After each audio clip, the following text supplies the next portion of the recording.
हमें आप बताएं कि भगवान किसके ऊपर बहुत जल्दी प्रसन्न होते हैं?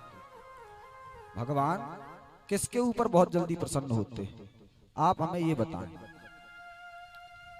तो ये बात केवल प्राचीन बरही के लिए नहीं, हम सब के लिए है।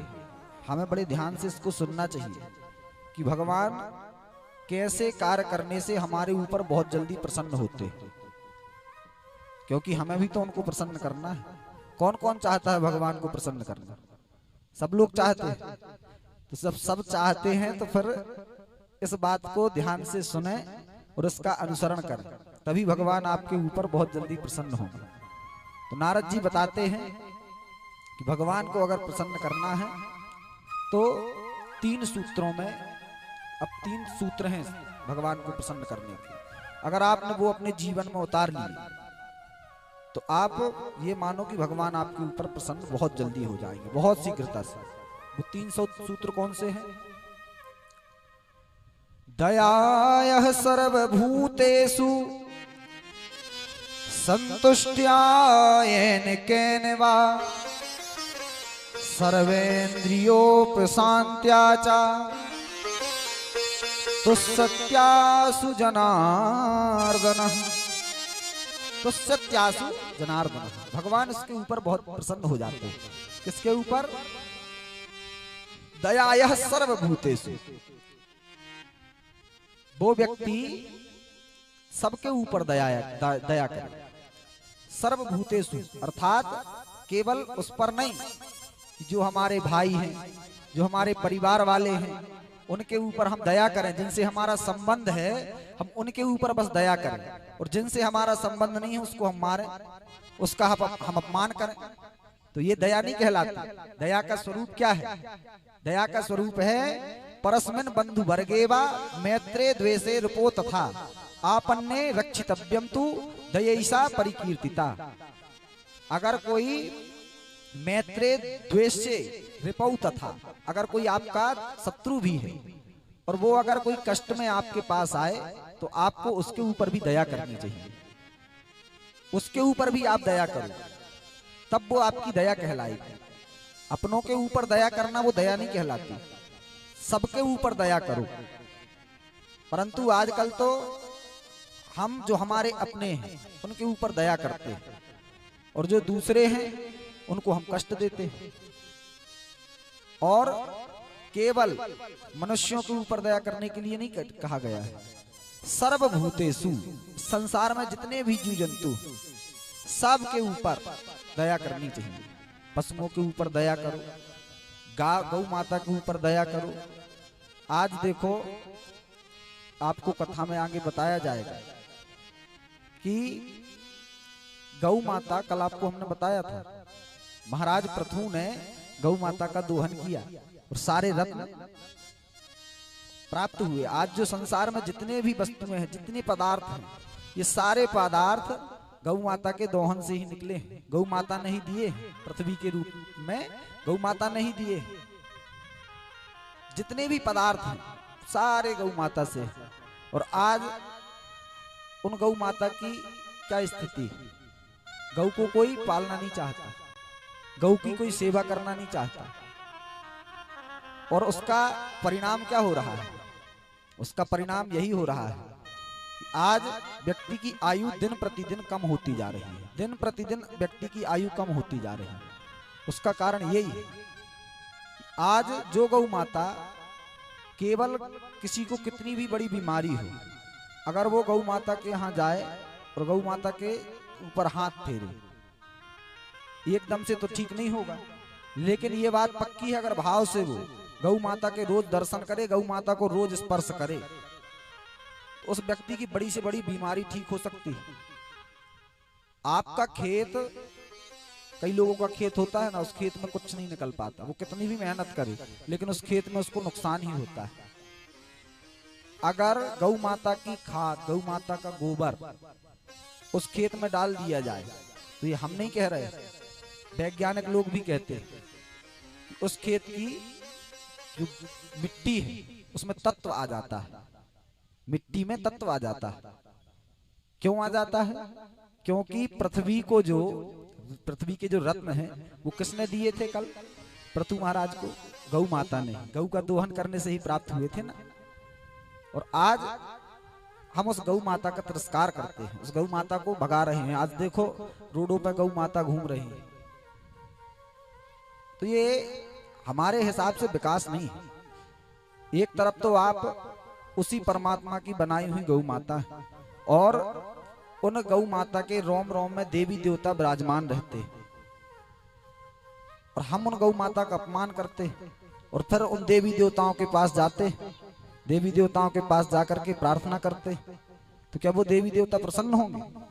भाई, जहां देवी देवताओं का रहने का स्थान है, जहां वो रहते ही है, उन गौ माता का आप तिरस्कार कर रहे हो और यहां आकर के तुम उनकी पूजन कर रहे हो। हमने आपको एक दिन बताया था, केवल मूर्ति में भगवान के दर्शन करना और जो भगवान की बनाई इतनी सुंदर मूर्तियां हैं, जो भगवान की बनाई इतनी सुंदर मूर्तियां हैं संसार में, उनमें भगवान के दर्शन ना करना ये भक्ति थोड़ी है। भक्ति तो तब है जब आप मंदिर में बैठे राम जी में भी राम जी के दर्शन करो और संसारियों में भी आप राम जी के दर्शन करो, तब फिर आप भक्त हो। तो दयायः सर्वभूतेषु, सर्वभूतेषु अर्थात सब पर दया करो। कोई भी आपके यहाँ आए वो कष्ट में हो, उसके ऊपर आप दया करो, उसकी आप सहायता करो। दयायः सर्वभूतेषु। दूसरी बात, भगवान को प्रसन्न करने के लिए संतुष्ट्या येन केन वा, अर्थात किसी भी प्रकार से अपने आप को संतुष्ट रखो। अगर कोई असंतोषी व्यक्ति है तो असंतोषी व्यक्ति के ऊपर भगवान कभी प्रसन्न नहीं होते, क्योंकि असंतोष में, अब असंतोषी व्यक्ति के ऊपर भगवान प्रसन्न क्यों नहीं होते? क्योंकि अगर आप के अंदर तृष्णा है, आपके अंदर असंतोष है, तो आप भगवान का भजन नहीं कर सकते कि कर पाएंगे। अगर आपके मन में असंतोष है, हमारे पास इतना है, इतना और मिल जाए, ठीक है ना, तो फिर आप दिन रात उसको पाने की चाह में घूमते रहेंगे, दिन रात। आज हमारे पास गाड़ी नहीं है, हमें गाड़ी और मिल जाए, तो फिर आप उस गाड़ी की चाह में घूमते रहोगे, फिर आप भगवान का भजन नहीं कर पाओगे। भगवान का भजन अगर करना है तो सबसे पहले तो संतोषवान बनो, और जो संतोषवान है वही व्यक्ति सबसे बड़ा धनवान है। जो संतोषवान है वही धनवान है, और जो संतोषवान नहीं है, जिसके अंदर तृष्णा है, उसको दरिद्री कहा गया है। जिसके अंदर तृष्णा है, सतु भवतु दरिद्रो यस्य तृष्णा विशाला। दरिद्री वही है जिसकी तृष्णाएं बहुत ज्यादा बढ़ी है, वही दरिद्री है। जिसने अपनी तृष्णाओं को मार लिया, जिसने अपने अंदर से तृष्णाओं को मिटा दिया, वो व्यक्ति हमेशा प्रसन्न रह सकता है। तृष्णाएं ही तो हमें कष्ट देती। संसार में दुख का कारण क्या है? संसार में दुख का कारण है अपेक्षा और उपेक्षा। ये दो कारण हैं संसार में दुखी रहने के। अगर आप संसारियों से अपेक्षा रखेंगे तो आप हमेशा दुखी रहेंगे, क्योंकि आपने अपना आनंद दूसरे को दे दिया। आपके सुख का कारण कौन बन गया? दूसरा बन गया। अगर वो व्यक्ति आपके अनुसार चले तो आप खुश हैं, और वो व्यक्ति अगर आपके अनुसार नहीं चला तो आप दुखी हैं। तो आपने अपने आनंद का कारण किसी और को बना दिया। आपने जो है दूसरे को बना दिया, तो आप दूसरे से कभी सुख नहीं पा सकते। अगर दूसरे के भरोसे रहोगे तो हमेशा दुखी ही रहोगे। और आज हम संसारियों से अपेक्षा लगा करके अपने दुख का कारण स्वयं बनाते हैं। तो कभी भी किसी से अपेक्षा मत रखो, और किसी की अपेक्षा मत रखो, क्योंकि भगवान ने जितना हमें दिया है, जो हमें दिया है, बहुत अच्छा दिया है जो हमें परमात्मा ने दिया है। क्योंकि ये मनुष्य का शरीर जो है, सबसे बड़ी चीज तो ये मनुष्य का शरीर है। भगवान ने इतना अच्छा शरीर हमें दिया। दूसरी बात, भगवान ने हमें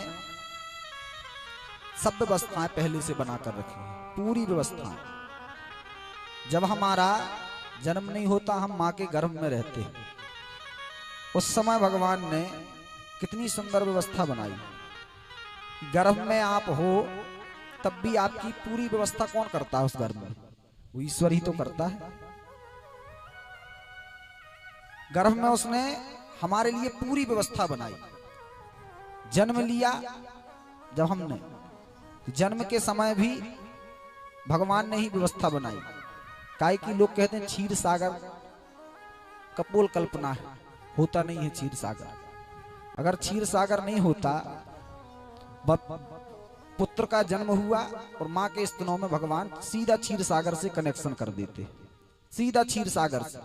और केवल एक स्त्रियों में नहीं, चराचर में जितनी भी माताएं हैं, पशुओं की भी माताएं होती हैं, सबकी माताओं में, तो ये इतना दूध आता कहां से? वो ईश्वर तो व्यवस्था बनाता है। आज हम केवल और केवल परेशान इसीलिए हैं कि हम सोचते हैं कि जो कर रहे हैं हम कर रहे हैं, बस यही सोचते हैं ना, यही सोचते रहते हैं कि आज हम अगर नहीं कमाएंगे खाएंगे क्या, आज अगर हम नहीं कमाएंगे तो अपने पुत्रों के लिए जोड़ेंगे क्या, यही सोचते हैं ना। और यही हमारे दुख का कारण बनता है। परंतु वो ईश्वर बैठा है, केवल जो हमारे लिए कर्म कर्तव्य बताए गए उन कर्म कर्तव्यों का बस आप पालन करो। वो पूरा बैठा बैठा सबकी व्यवस्था कर रहा है। दांत न थे तब दूध दियो, जब दांत दिए तो अन्न भी दे हैं, जो जल में थल में खग में सबकी सुध लेत सो मोरी भी ले हैं। जब दांत न थे तब दूध दिए, जब दांत नहीं थे दूध की व्यवस्था बनाई, और जब दांत दे दिए हैं इनमें कुछ चबाने की व्यवस्था भी वो बनाएगा। इसलिए हमें तृष्णा को बढ़ाने का काम नहीं है, और तृष्णा को अगर बढ़ाओगे तो हमेशा दुखी रहोगे, हमेशा। क्योंकि ये तृष्णा ही है जो व्यक्ति से हमेशा बुरे काम कराती है। तृष्णा, आदमी की इच्छाएं जो हैं वो ही व्यक्ति से बुरा काम कराती हैं। अगर आपने अपनी इच्छाओं को जीत लिया तो आप कभी गलत नहीं करोगे। संतुष्टिया येन कहनवा, किसी भी प्रकार से अपने आप को संतोषी बनाओ, हमेशा संतुष्ट रहो। क्योंकि संतोष ही एक ऐसा धन है कि जिसके आ जाने के बाद व्यक्ति बहुत ही आनंद से रहता है, बहुत आनंद से रहता है। अगर व्यक्ति सोच ले कि जो प्राप्त है वो ही पर्याप्त है, व्यक्ति जीवन भर सुखी रहे। और नहीं तो दीन कहें धनवान सुखी, धनवान कहें सुख राजा को भारी, राजा कहे महाराजा सुखी, महाराजा कहे सुख इंद्र को भारी, इंद्र कहे ब्रह्मा जी सुखी, ब्रह्मा जी कहे सुख विष्णु को भारी, तो विष्णु कहे हरि भक्ति बिना सब जीव दुखी जे रहे संसारी। सब एक दूसरे को देखते रहते, फलाना व्यक्ति सुखी है, हम सुखी नहीं। लेकिन हम ये कभी नहीं सोचते, हम तो अपने आप को बहुत सुखी सोचते हैं। हमारे भगवान ने जो दिया है बहुत अच्छा दिया है। पहला तो ये मनुष्य का शरीर दे दिया। मनुष्य का सभी शरीर जो है वो मोक्ष के दरवाजे में एक ताला पड़ा हुआ है, उसमें एक ही चाबी फिट बैठती है, और वो चाबी है ये मनुष्य का शरीर। ये मनुष्य का शरीर ही एक ऐसी चाबी है जो उस मोक्ष के दरवाजे को खोल सकती है। अगर आपने इस शरीर को संसार की तरफ घुमा दिया, चाबी एक ही होती है, घुमाने का फर्क होता है। एक साइड घुमा दो तो ताला बंद, और एक साइड घुमा दो तो ताला खुल गए। उसी प्रकार इस मनुष्य शरीर को पाकर के अगर हमने इस चाबी को संसार की तरफ घुमा दिया, ताला बंद हो गया। संसारियों की तरफ, विषयों की तरफ अगर इस ताले को घुमा दिया तो हम फंस गए। और यही चाबी हमने अगर परमात्मा की तरफ घुमा दी, हमारा मोक्ष का दरवाजा खुल गया। तो हमें इस शरीर को पाकर के हमेशा संतोषवान रहना चाहिए, जो है भगवान की कृपा से है। और हमें अपना कर्म कर्तव्य करते रहना चाहिए। जो हमारा कर्म है उसको हम करते चले, बाकी चिंता करने की बात नहीं है। हमें इतना है, इतना और मिल जाए, जो है पर्याप्त है, ये सोच करके व्यक्ति को हमेशा चलना चाहिए। क्योंकि आजकल हम देख रहे हैं सबसे ज्यादा लड़ाइयों का कलह का विषय परिवार में यही बनता है, सबसे ज्यादा कलह का विषय यही बनता है। अगर व्यक्ति के यहाँ कोई पड़ोस वाले के यहाँ कुछ देखा है तो हमें तो ये चीज चाहिए, उसके यहाँ क्यों आई, तो ये चीज हमें कभी नहीं सोचनी चाहिए। क्योंकि अगर ये चीज हम सोचेंगे तो जीवन भर दुखी रहेंगे। किसी दूसरे को देख करके हमें नहीं चलना चाहिए, हमें अपने आप को देख करके चलना चाहिए कि हम क्या हैं, हमारा विभव क्या है और हमें क्या करना है। संतुष्टिया येन केनवा। तीसरी बात है सर्वेंद्रियोपशांत्याचा। अपनी इंद्रियों को हमेशा शांत बना करके रखो, हमेशा अपनी इंद्रियां जो हैं उनको शांत बना करके रखो।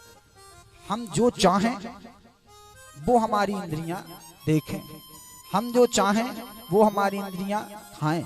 ऐसा नहीं कि वो जो चाह रही हैं वो हम उनको दिखाएं। तो अपनी इंद्रियों को हमेशा शांत करने का प्रयास करो, हमेशा। अगर आपकी इंद्रियां शांत रहेंगी तो आप भगवान का भजन कर सकते हो।